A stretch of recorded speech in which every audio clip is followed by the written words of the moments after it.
Good morning, afternoon, my tarot peoples.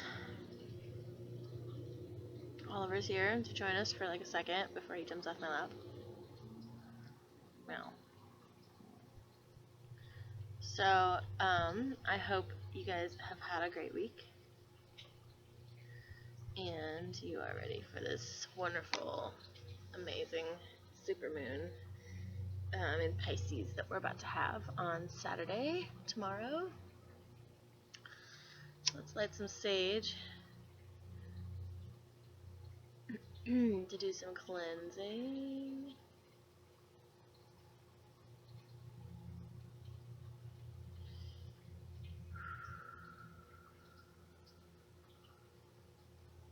I hope you've all been having very, very intense dreams.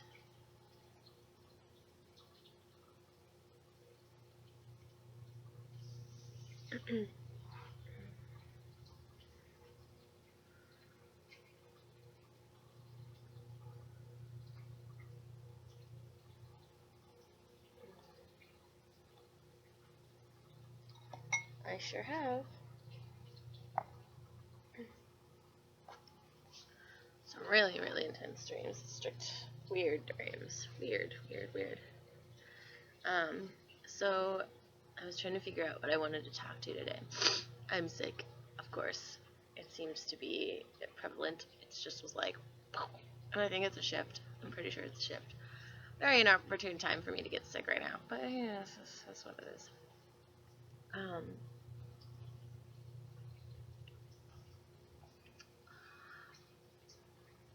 I was thinking about it, and what has been rattling through my brain severely for quite some time now. Trust. One of my most feared and hardest lessons in life is trust. Who do you trust? How do you trust? What are the criteria? What do you do when you feel like somebody has betrayed you? How do you go from there? Can you trust somebody again? All these questions come to mind. I mean, it's almost a bit of faith, where you kind of have to take a leap, in a sense.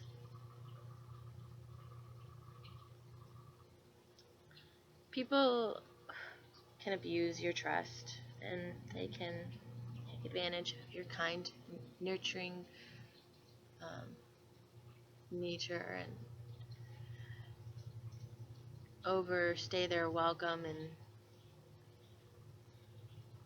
bounds of what you allow them to do, because you are letting them do that and not calling them up on it.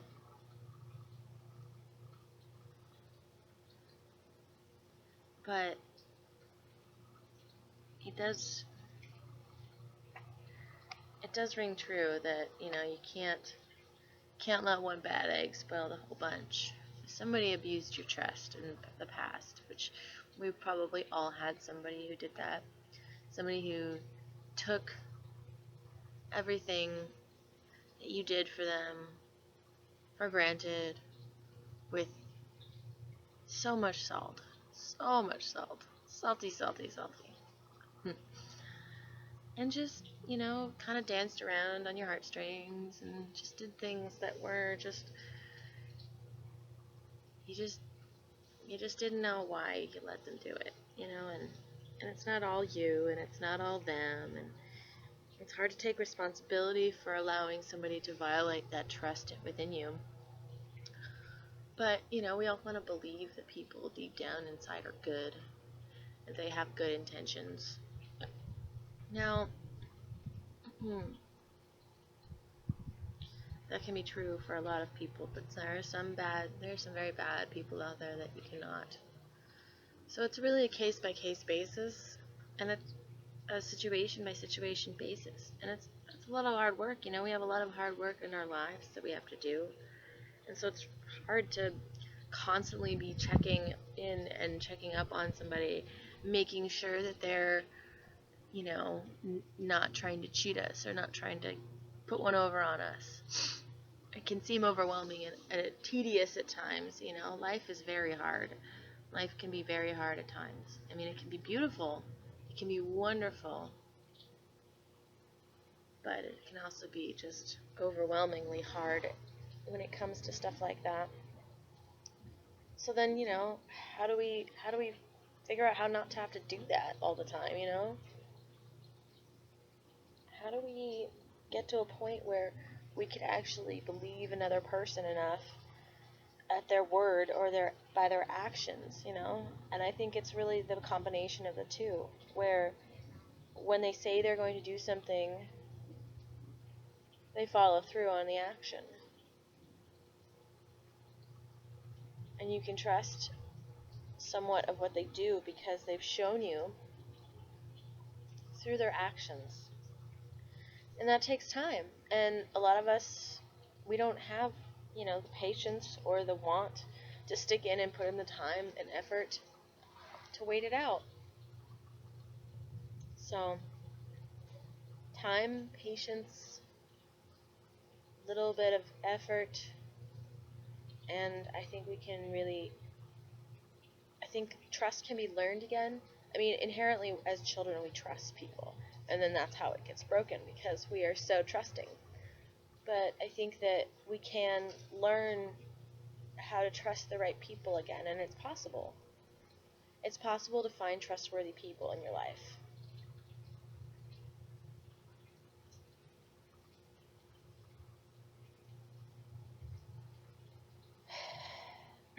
So, there's that.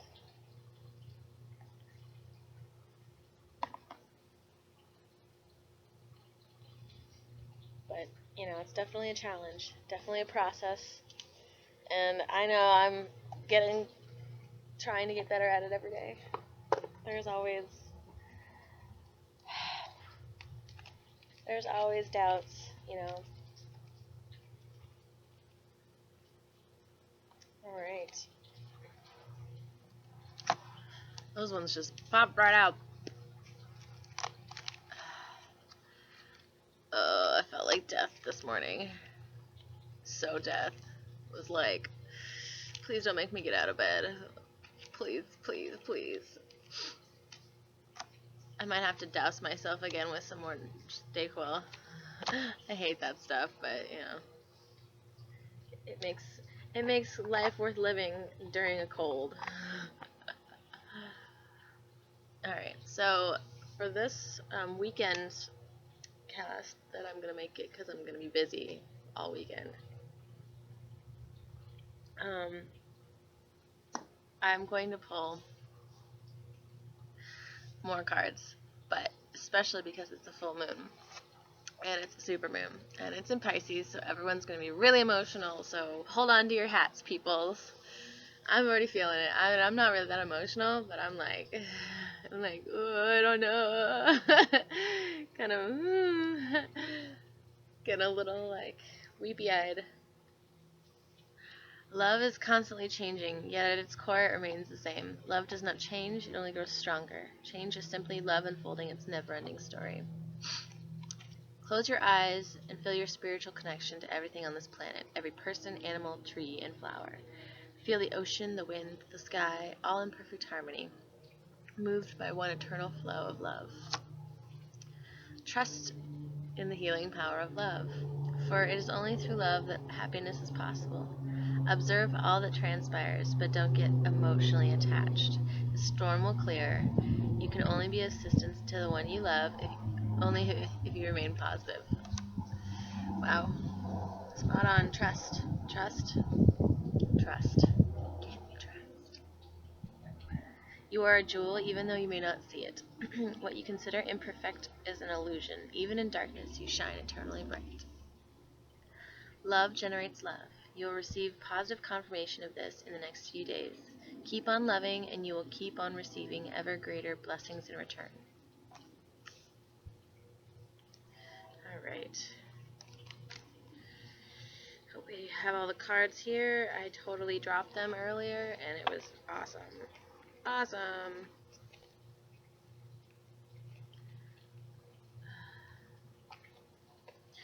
I've had to tape these cards up quite a bit. I'm pretty rough. I'm like, rah! Go together, cards!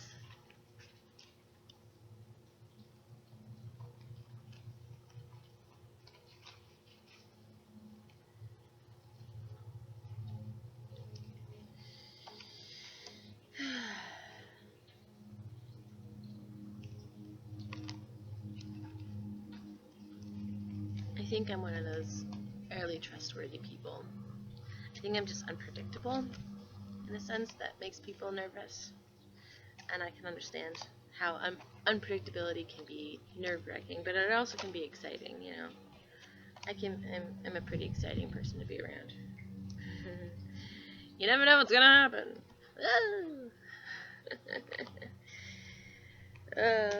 Okay, so I'm gonna do 4 cards from the main spread.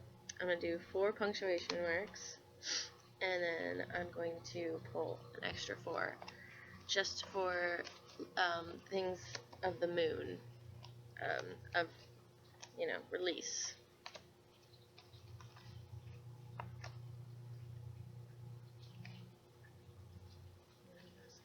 That's not it. Alright. Okay. Alright. Hopefully it's good. I'm guessing. Oh, I see what we have in the deck still. So we didn't get the moon card, but I think I have a feeling about the tower because we've been getting the tower a lot. At least I have been getting the tower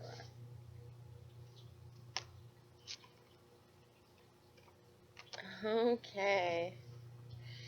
Okay. Okay. So the main read, we have the Wheel of Fortune reversed. We have the 4 of Swords upright. We have the 7 of Cups reversed, and we have the King of Pentacles reversed. So there may be something having to do with money, or feeling lack of money, or feeling a bit like a superficial value of money in a sense, or a person who is a little superficial, somebody who's not quite focused on the right aspects. The Wheel of Fortune is in reverse. It's like a karmic wheel where you feel like, you know, you're spinning the wheel. There's lots of choices. There's lots of things going on, and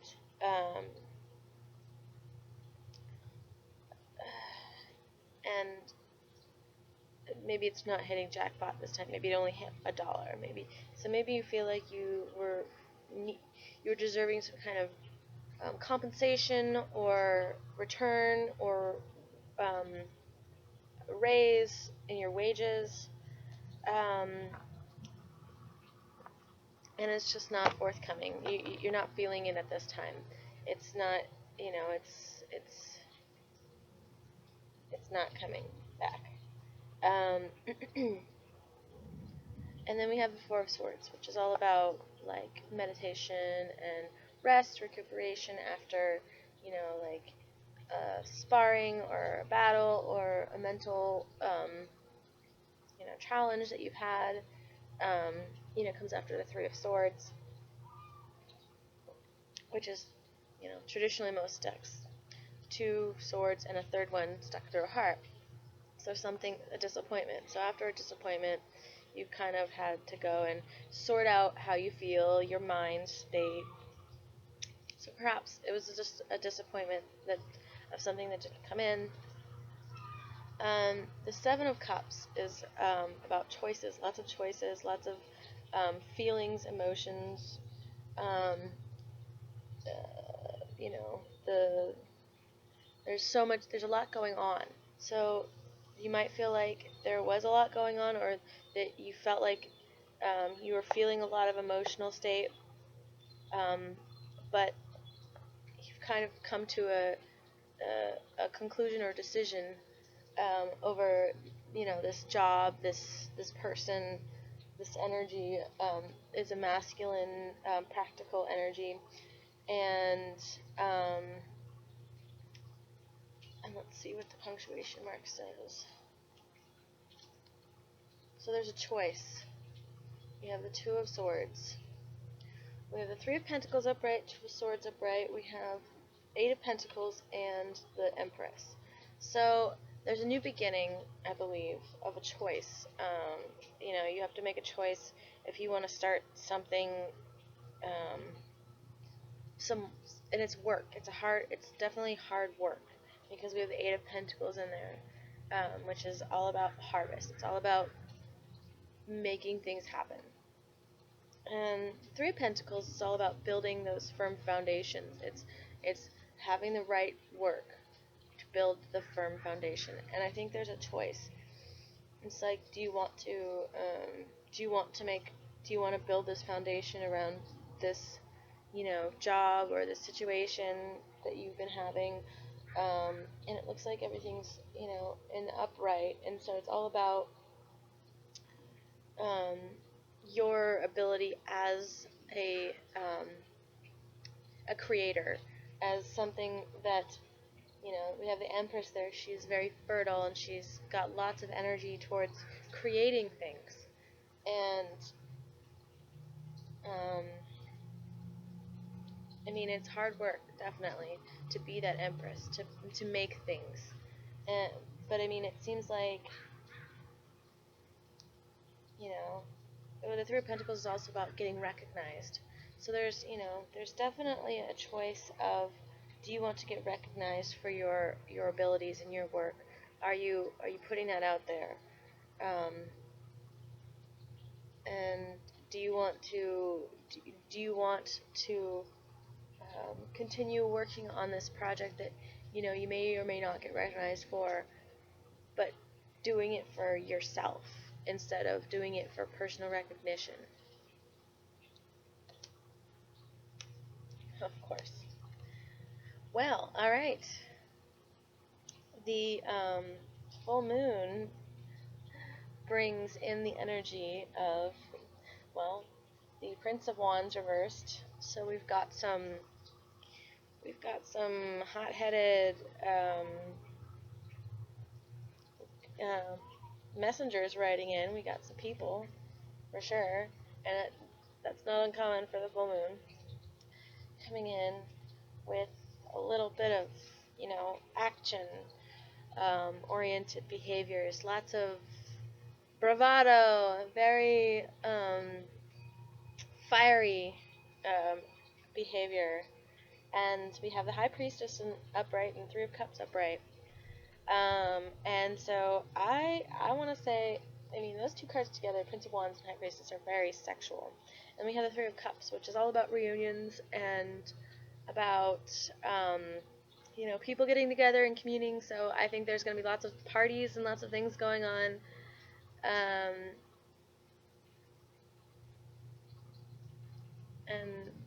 And things are starting to move forward, because we have the Hangman in reverse, which is all usually about things starting to go forward, coming out of this hanged state, which also can be, the Four of Swords, kind of like this rested state, where things are kind of in a pause, and now things are starting to move forward. So the wheel is starting to turn again. Maybe you felt like it wasn't turning, and now it's turning again. It's, the full moon is all about endings. It's all about finales and pinnacle points of things that have been happening. And I think that there's something that's very poignant going to be happening with a lot of sexual energy, a lot of intuitive energy behind it. Action, lots of stuff going on. So I think that we've made choices, in our lives that we've, become comfortable with um, working hard towards, and and trying to get recognition for, at least, or at least being comfortable in ourselves for what we've done, like recognizing in ourselves that we've done that work.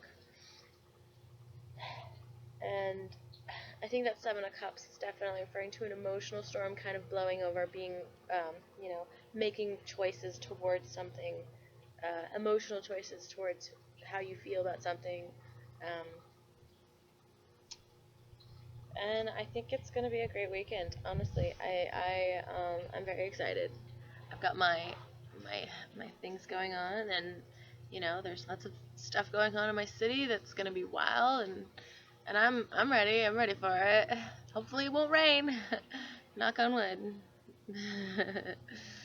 All right. I bid you adieu. I'm going to go back and probably lay down because I still do not feel well. But I'm happy that I got to bring this message to you guys, and I hope it helps you for the weekend. All right. Bye.